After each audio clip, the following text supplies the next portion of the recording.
Hello and welcome to my channel. If you're new here, please like and subscribe. Today I will be doing readings for those that have Sun, Moon, Rising, any planets in Virgo. I suggest that you look up your birth chart and see where you have planets and what signs those planets are in.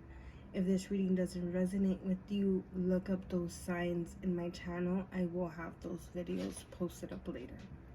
Today I will be doing shadow work readings. Shadow work readings are readings that help bring out feelings, lessons that you've been hiding, avoiding, keep you stuck in the same patterns, attracting the same type of people but with different bodies.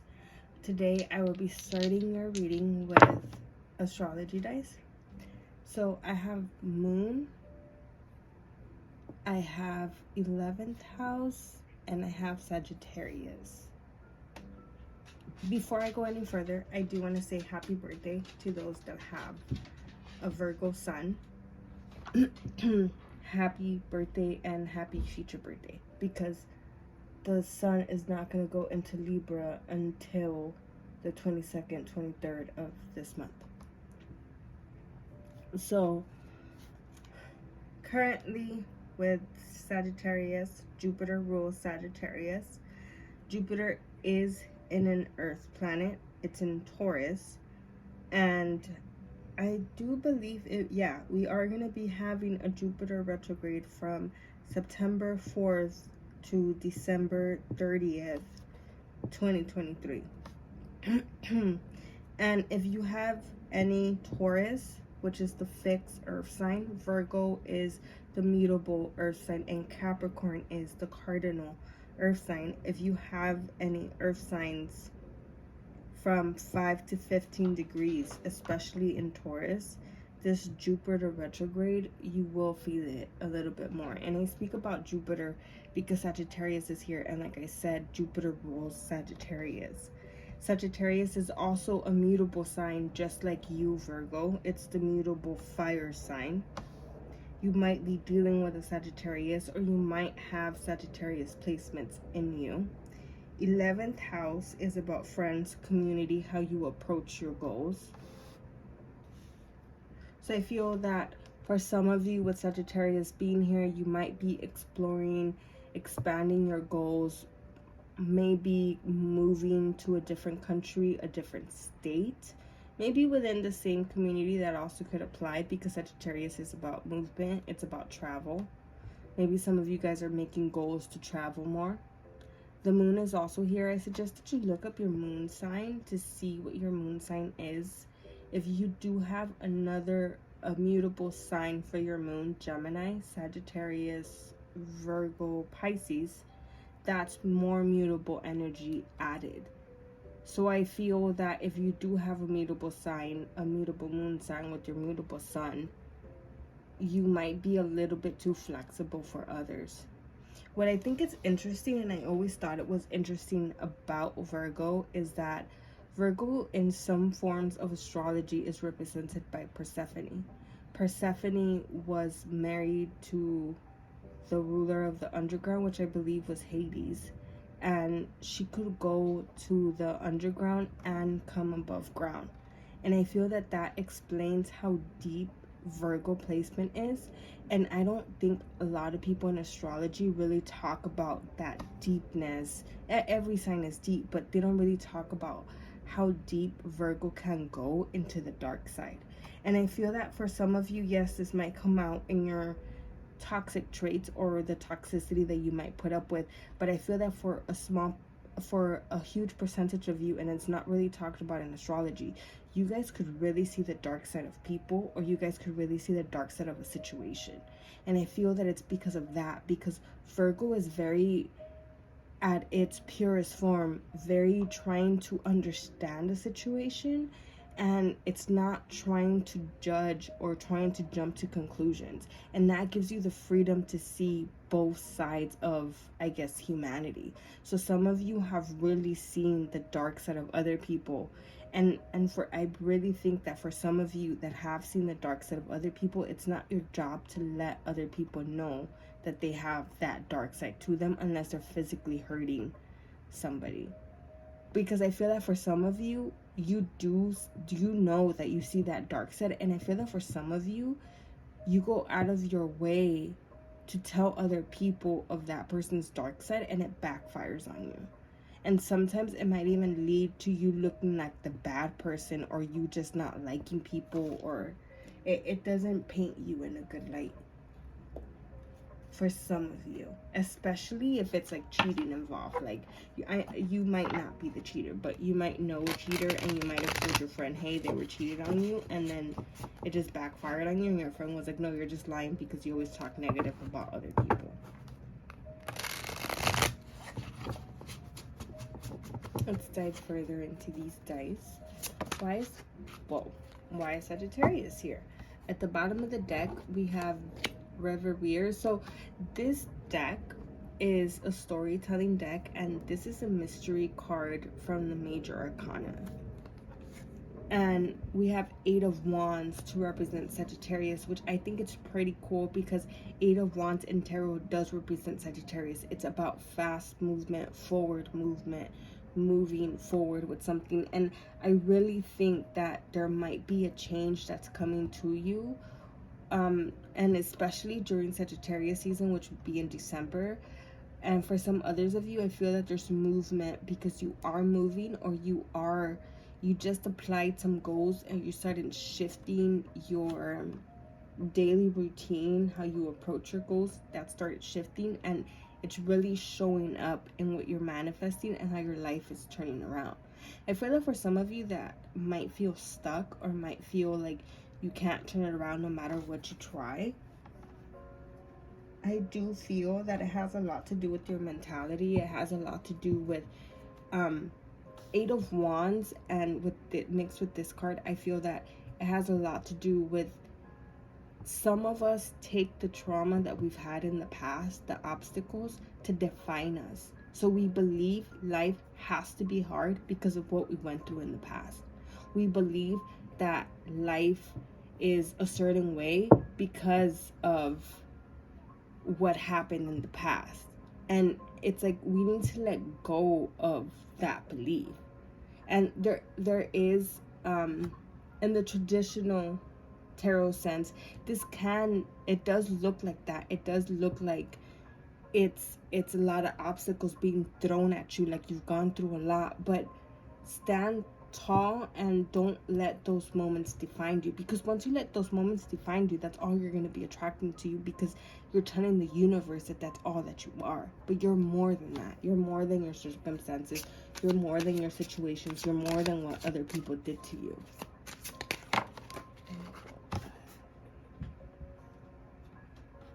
That's a lot of hearts.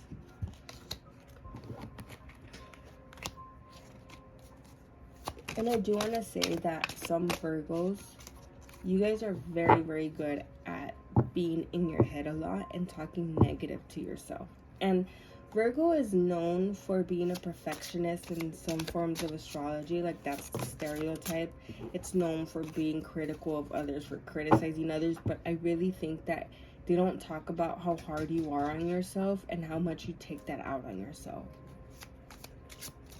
And how sometimes you build these expectations of yourself that you know cannot be met, but you build them and you put them into place because you want to keep yourself here in that mentality of, my life is hard, everything has been hard. So you define that.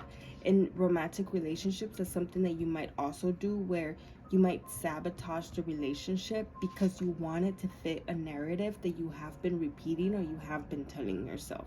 Or you might put expectations that you know are unrealistic, or you might not know, but they're there and they're unrealistic so that your partner could fail, so that you could say, I knew it. I already knew this was going to happen. And if for some of you, you don't even know that you're doing this. You're doing it like subconsciously without knowing. And for some others of you, you might be aware. And I feel for the majority of you, you don't know that this is what you're doing. For 11th house, we have 9 of Cups. And at the bottom of the deck, we have Ace of Wands. So I feel that, so 11th house is about goals, it's about community, it's about friendships, how you approach your goals. So for some of you, because 9 of Cups is here, I feel that there has been a huge change of how you approach your goals, and it has brought some happiness towards you. I feel that for some of you, you do want to change how you approach your goals, but you don't know where to start. I really, for those of you that don't know where to start, I do suggest starting, like, you need to, so for those of you that don't know where to start, I feel that for some of you that are in that group aren't really knowing what you want, and you're not really feeling what you want. You're not feeling your body. You're telling your body how to feel. You're not really feeling how you want. For some others of you, you've been ignoring your inner child, and you want things that aren't gonna make you happy, but you think that they are. And I feel that for either of those groups, wherever you are, even if that doesn't apply to you, but you still feel stuck, I feel that meditation and really thinking about your feelings and not trying to ignore them, not trying to escape, not trying to analyze them, is something that could really help you here, because some of you aren't feeling your body. You're not letting your body talk to you. You're not letting your body tell you how it feels, what it wants. Can I have a card for the moon sign, please? I just want one card.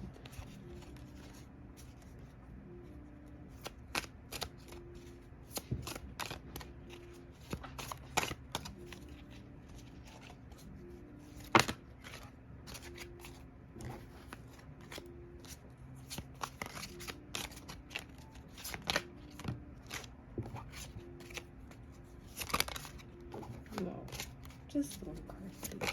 Thank you. So at the bottom of the deck, we have the Hierophant. And the card that came out is Page of Pentacles, which is Earth energy. So, like I said, the beautiful thing about this deck is that it tells a story with the cards. And with the Pentacles, the story that it tells is gardening, and then it shows the what grows out of that gardening and the harvesting of that gardening.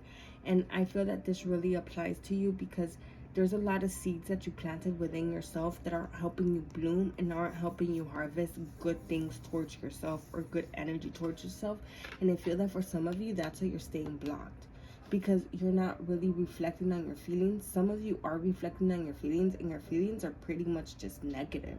For some of you, you just expect the worst to happen. You just, it's like you have hope, but the hope that you have turns negative, and you just stay there. It's like you have a problem, you go to a friend for a solution, they give you a solution, and then now you have another problem, because every solution that you have, you come up with a problem to that solution for a small percentage of you. And I feel that you might want to say, no, that's not me, and you might get mad because I am saying that, but I feel that you need to analyze that anger that you're feeling, or that confusion that you're feeling, for some of you. And you would know this applies to you because of your actions and how you've been approaching your goals recently. Have your goals, because 11th house is here, and 11th house is about approaching your goals. It's also about community and friendship. And what I really think is beautiful about that is that, are you approaching your goals in a way where you're not hurting your friendship or your community or your family, or are you approaching your goals in a selfish type of way? Because the seeds that you're planting for approaching your goals are really going to help you harvest. And if you're approaching your goals without having how you're in consideration, without having how your actions are affecting other people, you're really going to have to pay for that later. And for a small percentage of you, I feel that that's what you have been doing, and it's a pattern that you've been keeping up. And you hide your own emotions from yourself. You don't want to make yourself happy. It's like you're trapped in this negativity. And if that is you, something that could really help you is writing about your emotions, writing about your anger. Write letters to the people that hurt you. You don't have to send them. They're just for you. Because there's a lot of negativity that you're holding on to, especially from the past. For some of you, it's something that was handed down to you from your mom. Because the moon is here. from a nurturer, a maternal figure in your life. That could have been, there could be a lot of trauma towards that, and there could be a lot of anger towards that you're not admitting and you're ignoring, but it's coming out in other areas of your life, especially in romantic relationships. How you approach your goals, your friendships, the community that you have around you. And community is not just where you live. Oh, this is the neighborhood I live. No, who has your back? Whose back do you have? Who can you call at 2 a.m. because your car is stuck in the middle of the road? And if you can't call nobody, like there's nobody that you could call, like if you were in that situation, let's just say you're like, well, I have my insurance or whatever, which would be the most responsible adult thing to do in that situation. I was just using it as an example. But let's say that you don't have somebody like that. Are you that somebody could call you for you like that? If you don't have somebody like that, that doesn't mean that you can't be that for somebody else. For some of you, you've been treating people and you've been giving a lot of yourself because you want them to repeat that to you, and that is not how love works. That's not how relationship works, and that's not how friendship works. People don't owe you nothing because of what you did for them or did to them. They don't owe you nothing, and you don't owe nobody nothing because they did stuff for you. A lot of parents like to think that their kids are in debt to them and they have to take care of them when they get to an old age because they took care of them when they were younger. And yes, that's a nice principle to have, but in reality, it's not the children's responsibility for that. The parent should have had enough responsibility to plan ahead to be able to take care of themselves. And I know that sounds harsh, but that's how love is. You can't expect somebody to do something for you just because you did something for them. That's not doing it out of a place of love. That's not doing it out of a place of like genuine, I forgot, but generosity. Like, it's not a genuine place to do that from. You're expecting something in return. That's already not a place of love. That's a place of manipulation. And I feel that for some of you, that applies a lot to what your mom did to you, that she expects you to do certain things for her, or she expects you to do like X, Y, and Z because she did X, Y, and Z for you. For some others of you, you expect your partners or you expect your parents to do certain things for you because you did certain things for them. I really feel that, especially because there's Mercury retrograde. So Mercury retrograde is going to be retrograde in Virgo until the 15th of this month, but it's going to stay in the shadow period of the retrograde until the 30th of September. And I really feel that for some of you, during this retrograde, it's analyzing of letting go, and it's analyzing of how you approach things. And it's only for you to think about it. Are you holding on to things? Are you holding on to expectations from other people? Sometimes we have expectations for other people, and yeah, they're realistic expectations. Like, I expect them to be faithful. I expect them to like love me in a marriage or whatever, but are those expectations realistic for the person that you're assigning them to? That's why it's not good to assign expectations to people, because you don't know if they're able to do that. They may tell you that they're able to do that. You may think that they're able to do that because of their actions from the past, but are they really that type of person? So don't expect anything in return from someone, and don't do things just to expect things in return, because that's only going to leave you hurt how it has in the past. Because especially in romantic relationships, you give people chances after chances because you want somebody to give you that chance. Like, you love people the way that you want to be loved. And I feel that for some of you, there's people out there that do take advantage of that just because they're bad people. They just take advantage of other people. Remember, hurt people will hurt people. And most of these people that you've dealt with have been hurt, and all they know is to pass on that hurt. And it's like, yes, you have been hurt too, and you just want to pass on love, but you can't just love anybody like that, because not everybody is deserving of that type of love. Because Virgos, you could really love deep. So the card that came flying out is letting go upside down for 8 of Wands. So yeah, I feel that a lot of you guys are holding on to things. A lot of you guys, what I also feel, because it's upside down, is that you're not really you're holding on to things, but you're not holding on to things that are important, or things that like big things. It's like you rather hold on to the little things. So analyze what you're holding on to. What can you let go of? Was this a big lie? Was it a small lie? Is there an explanation for this? Can I have a card for 9 of Cups, please? Possibilities, and we have guidance at the bottom of the deck. So I feel that for some of you, you recently, like I said, that started changing how you approach your goals. There's some possibilities that are coming your way, that already came your way, that are going to be advancing you to the next level, that are really going to take you higher places, that are really going to bring in some awesome changes in your life.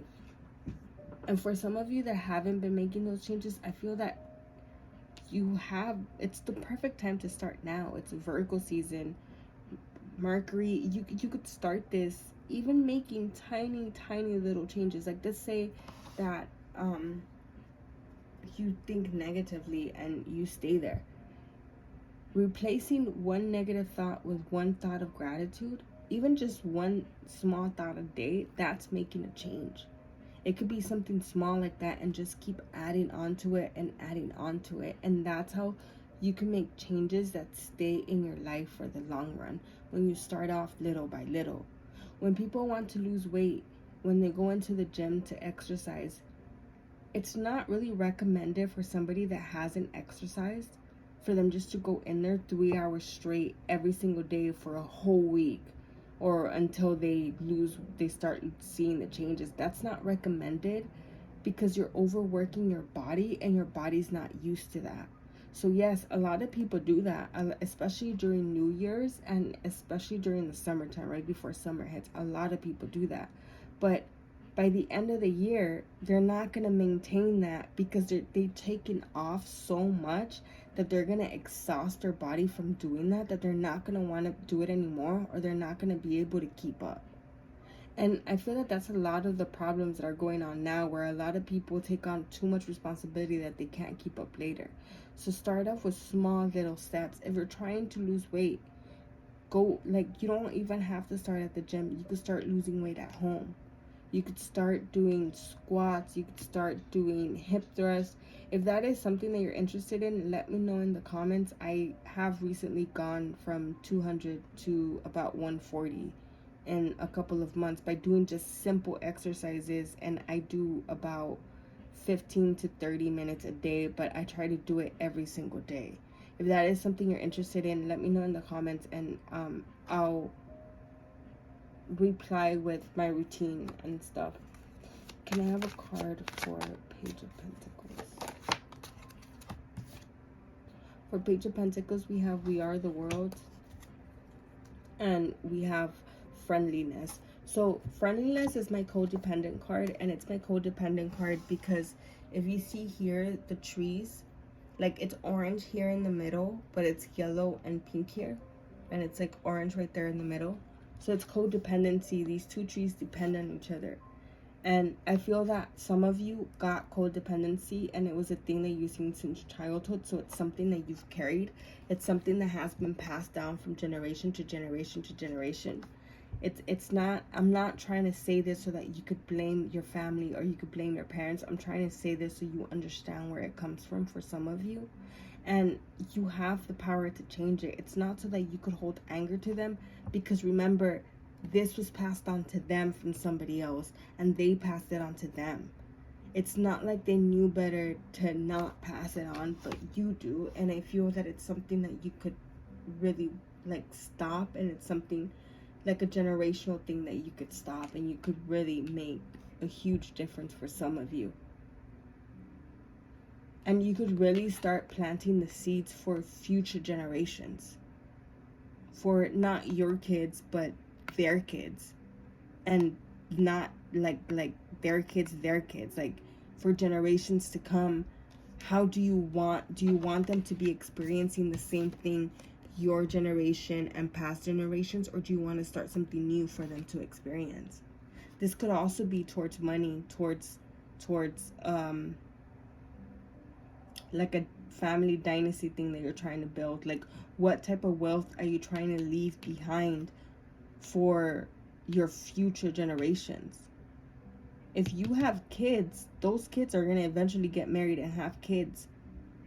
What are you leaving for your grandkids? What are you leaving for your great grandkids? Are you just going to leave trauma behind? Are you just going to leave heavy emotions? Are you going to leave a cycle for them to break? Or is this going to be your job and you're going to break the codependency cycle that has been passed down from generation to generation, that you've taken into relationships that you've overburdened yourself with, that you have a hard time with letting go? Now I'll be going into shadow work questions. These questions are to help you apply the reading into your life. They offer exercises sometimes. I recommend that you meditate with these questions and you let the answer come to you. Sometimes the answer might come a couple days later. Don't force the answer to come to you. How can I be more kind to myself and offer more grace in this very moment? I feel that for some of you, this talks about how I was saying that you could be very hard on yourself and you could have very high expectations that you know can't be reached. And like I said, something that could really help you is that meditation that I had recommended of just really feeling your emotions, of just really sitting there with your emotions without trying to distract yourself from them. That's a way that you can start being more vulnerable with yourself and with others. From whom can I release my judgment right now? I feel that for a lot of you, you judge yourself. And I feel like I already said that. Like, you judge yourself way too harshly. You have very high expectations. And then when you can't reach those expectations, you judge yourself and you really take it out on yourself. And you're really burning yourself with negative emotions by doing that. And I feel that for a lot of you, those are the seeds that you're planting for future generations. Don't you want to break that cycle? And it's going to be hard to break that cycle. I know I'm talking about it now like if it's easy, but it's not. It's going to be hard. Probably the hardest thing you've ever done, because you're going against generations. Not just your generation, but the previous generations. You're fighting against that type of energy here. And it's not going to be easy. Like they say, this work is not for the weak. And I feel that it was given to you because you are the strong one to release your family from that. That does not mean that you go assigning guilt to them. That does not mean that you're like, hey, auntie, I don't like you because you did X, Y, and Z. No, forgiveness is something that... There's an episode on Netflix on Midnight Gospel that really, really talks about forgiveness. And it talks about how forgiveness is tricky, and forgiveness is not for you. I mean, it's not for the other person. Forgiveness is for you. It's so that you don't hold on to that bitterness, that anger, because it comes out in the seeds that you plant. It comes out in the feelings that you hold. It comes out in how you talk to yourself when you hold on to those negative feelings. So forgiveness is so that you can let go of that negativity. And it's for you. It's not for them. And you don't even have to tell them that you forgive them. You don't even ever have to talk to them. Just forgive them in your heart. And I know that that's hard to do. And for some of you, I don't know what you've been through with these people. I don't know what they've done to you. And I'm very sorry for what you've been through. But forgiveness is for your garden to grow. Because what seeds can you plant with holding anger and holding all those negative feelings? You want beautiful flowers like this for your generation, for your future generations. When was the last time I danced freely? So there's different type of chakras in our body, and root chakra, there's an exercise of how you could just dance, and it's sort of like reviving your root chakra. When was the last time you just danced in your room, in your apartment? I feel that for a lot of you, you danced while you were cleaning, and that's something that stopped. You used to sing while you were cleaning, and that's something that also stopped. it became too much, I feel, for some of you. And I feel that really, really, really exploring your chakras and exploring exercises to your chakras and adding those exercises to your routine is something that could really help you. As a Virgo, having a lot of Virgo placements, or Virgo sun, Virgo moon, Virgo rising, whatever Virgo you are, because it's ruled by Mercury, routine is something that could really help you. Please keep in mind that Mercury also rules Gemini, and for Gemini, routine is something that could really help them also. But just like Gemini, you Virgo, you could get bored of things very quickly. It's that mutable energy. You could change up just like that in a second. And I really feel that for some of you, that could really just change up very fast or get bored very fast of having the routine. Changing up your routine is something that could help you. So let's say that you walk your dog or you go on walks every morning around the same block because you want to do the same distance. If you do get bored of something or you want to spice it up or try something new, try the same distance going the opposite direction if you can, or going somewhere else in the same distance. Exploring new places is something that could help you. Sagittarius is here. I feel that for some of you, you might just stay stuck in same situations because that's what feels comfy for you. Earth signs are, it's not that they don't like to travel, because there are some earth signs that do love to travel, but I feel that some earth signs, you guys, it's like a homey place that you need, sort of like Cancer. Like, it's like you need to go back to your home to reset. And I feel that for some of you, you've been staying in that reset type of energy instead of exploring or going out there to see. And I feel that this could have been because of a breakup. This could have been because of a separation. You probably lost a loved one. I'm sorry for your loss. This could have been with a Cancer or with Sag or with an Aquarius. The last question is, am I constantly showing up? I feel that for some of you, you're constantly showing up for other people, but that consistency is not offered towards yourself, towards your emotions, towards your goals, towards how you plant your seeds, towards letting go. And I really, really feel that if you really work on having boundaries of how much you show up for other people versus how much you show up for yourself, is something that could really help you, especially those that have been working on the changes that I've talked about earlier.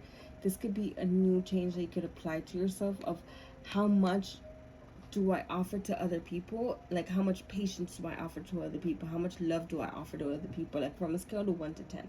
And then you could write down the same of how much love, how much compassion, how much patience do I offer to myself? And I feel that for some of you, there's going to be a very off balance. And I'm not trying to get you to focus on the other people. I'm trying to get you to focus on yourself. For some of you, you might have more patience on yourself than you do other people, because you probably just don't like people or aren't a people person. If that's the case, you would know, because you would know that people irritate you. I suggest that when you're with somebody or you're having a conversation with somebody, just fully listening in that moment and not getting lost in the thoughts of your head is something that can make the other person appreciate that you were listening. And that's a different type of feeling. And I feel that for a lot of you that might not apply, because it'll be the first one that I said, of how you just offer yourself way too much of other people. I feel that there's a stereotype that earth signs, especially Virgo and Capricorn, are very judgy against other people. And I feel that the judgment is more towards the self than it is towards the outside, and that's more of a stereotype. I really hope that this reading resonated with you. Please let me know in the comments. Thank you for letting me read for you. I look forward to the next reading.